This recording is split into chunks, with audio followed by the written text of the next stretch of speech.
Apple just did something nobody expected. Instead of their big Siri 2.0 update that they announced almost 2 years ago, being rebuilt from the ground up by Apple, Apple instead gave up and went to Google. Here's the story of Apple's new Siri, the Gemini partnership, and why this could be the biggest shift in Apple's AI strategy yet. Just like how you can also shift your lock screen to an incredible looking one with our latest Serene Sceneries pack by Alisher from our app wallpapers, linked down below. But first, let's talk about how we even got to this point. Siri, when it launched back in 2011 with the iPhone 4S, was a true breakthrough. It was the first smart assistant on any phone at that time. However, as we all know, since its launch, Apple hasn't really done much to improve Siri over the years, whereas all their competition has. Therefore, Siri has been the weakest link in Apple's ecosystem, and that's a strange thing to say, considering that Apple makes some of the best hardware in the world and controls both the software and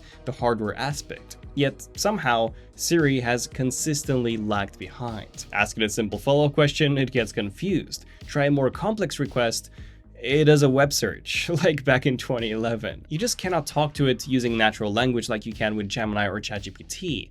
Not even to mention that it's completely clueless when it comes to answering anything more than what's on your calendar and some very basic things. On the other hand, Gemini can talk to you like a person, it can laugh, whisper, even code. It can help you with pretty much anything and even has vision to help you fix a broken household item, for example. If you showed me Gemini, ChatGPT, and Siri without telling me when they were each released, I would guess that Gemini and ChatGPT were at least 20 years ahead of Siri. And this is quite shocking, to be honest. Apple is the world's largest tech company, and they couldn't build their own AI model that's up to 2026 standards. Not only that, but Apple Intelligence has been a massive failure, significantly behind the competition, as I mentioned in this video right here, where very few features shown at WWDC 2024 have even seen the light of day, and most of the ads pointing to those features have actually been taken down since. Apparently, even the Apple team that was working on Apple Intelligence was surprised by the features showcased at WWDC 2024, which is insane. And since that video of ours that was posted over 10 months ago,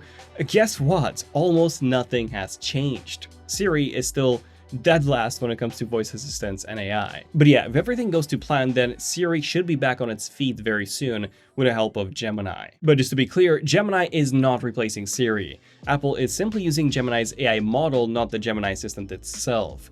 That model will become the brain powering Siri and Apple Intelligence going forward, and honestly, I think that's a smart move. So no, you won't be opening your iPhone to see Gemini as a default assistant. You can still use Gemini if you just use the Gemini app like you can now. However, when launching Siri, you won't have to log in using Google or anything like that. What you will see, however, is a brand new Siri running on Google's AI tech behind the scenes, but one that's designed, controlled, and delivered the Apple way. Now, does this mean that Apple will allow Google to access your Siri requests? Well, no. These will still run on device and through Apple's private cloud compute. Apple is actually bringing the code over from Google and integrating that into their private cloud compute. So out of curiosity, how much does it cost Apple to get access to Google's code and bring it over to their private cloud compute? Well, around $1 billion per year, according to Mark Gurman. And this will also be a multi-year contract, so both parties are aiming for a long-term agreement here. And if that sounds like a ridiculous amount of money, well, keep in mind that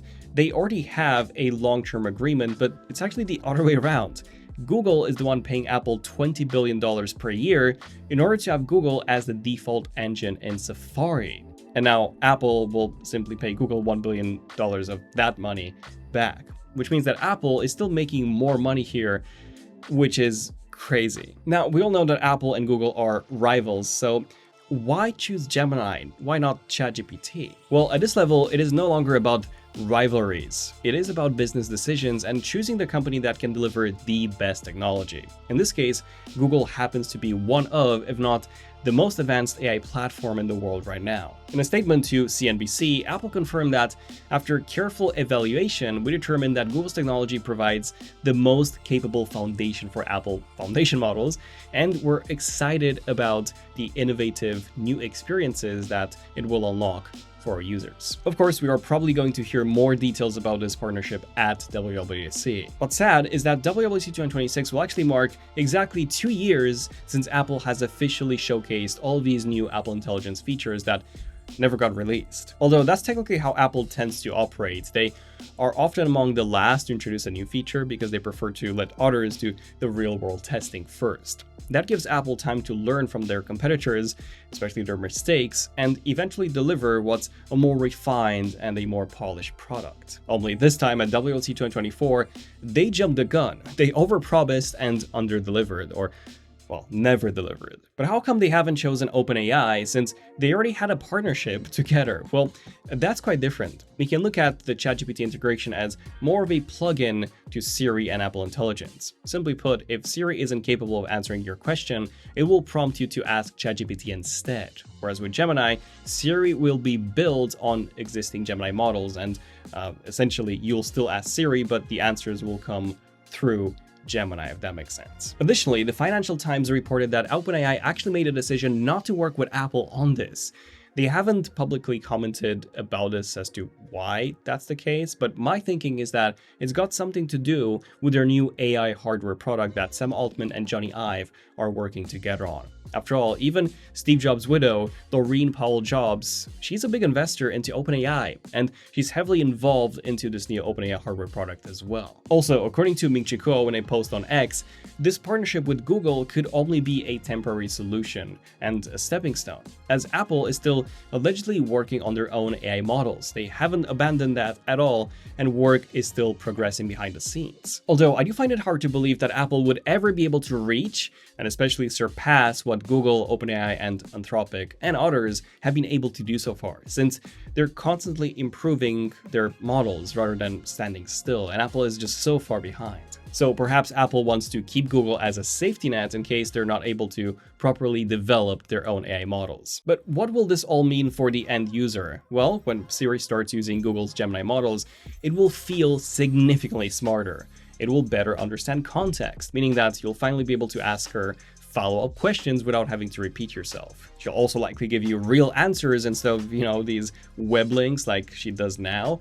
She should also be able to help you summarize things, explain things more clearly, and just handle more complex requests. Basically like Gemini and ChatGPT are today, and I'm assuming that Siri's voice will also sound much more natural too, not just her answers. So conversations will likely feel more like talking to a person, not giving commands. But what I'm personally really curious to see is if we'll see any of the more advanced Gemini capabilities like coding, agentic AI, reading your emails, planning stuff for you, that sort of stuff built into Siri 2.0, or if we'll have to wait even longer to get those features. So having said all of this, when should we expect this new Siri 2.0? Well, most sources point to Apple introducing the first Siri 2.0 version, likely in April, in iOS 26.4. This version is expected to bring the first wave of AI-powered Siri features, including some basic Gemini integration. And according to a report from The Information, some more advanced features of this new Siri 2.0, such as contextual awareness, some extended AI features, and more, these may not appear until iOS 27 launches, probably in September. So there you go, I guess this answers my previous question. Siri 2.0 will not be Siri 2.0 at launch. Hey guys, Daniel from the future here. I just wanted to say that Mark Gurman just dropped a new report on this whole Siri situation that actually confirms the exact approach. According to Mark Gurman, Campos, the codename for Apple's chatbot, won't be launching until iOS 27 in the fall. And this will be the massive Siri update that will be similar to what ChatGPT or Gemini can do today. This spring Siri update, coming in iOS 26.4, is said to be adding the long-promised features, such as the on-screen content awareness and the personal data access. This iOS 26.4 version Siri will actually run on Apple's private cloud compute servers, like previously reported, although on an internal system developed by Google. But then when it comes to the next Siri version, the big iOS 27 Siri, so that one is actually said to be relying heavily on a custom AI model developed by the Google Gemini team, and it may actually run on Google's own servers instead of Apple's, probably for more computing power. Yeah, I know, all of this may sound confusing, but still, I'm personally very excited to finally have a more usable Siri, one that I would use in my daily workflow and that fully integrates into iOS, unlike the Gemini app is currently. But let me know, what do you guys think of the new Siri 2.0 down below, and also of Apple's decision not to develop their own AI model and instead use Google's. So yeah, let me know what you think. Check out our app wallpapers for some stunning designs, and stay tuned to the channel for more updates as soon as we've got them. I'm Daniel, this is ZONEofTECH, and I'll see you guys in the next one. ZONEofTECH, signing out. Cheers.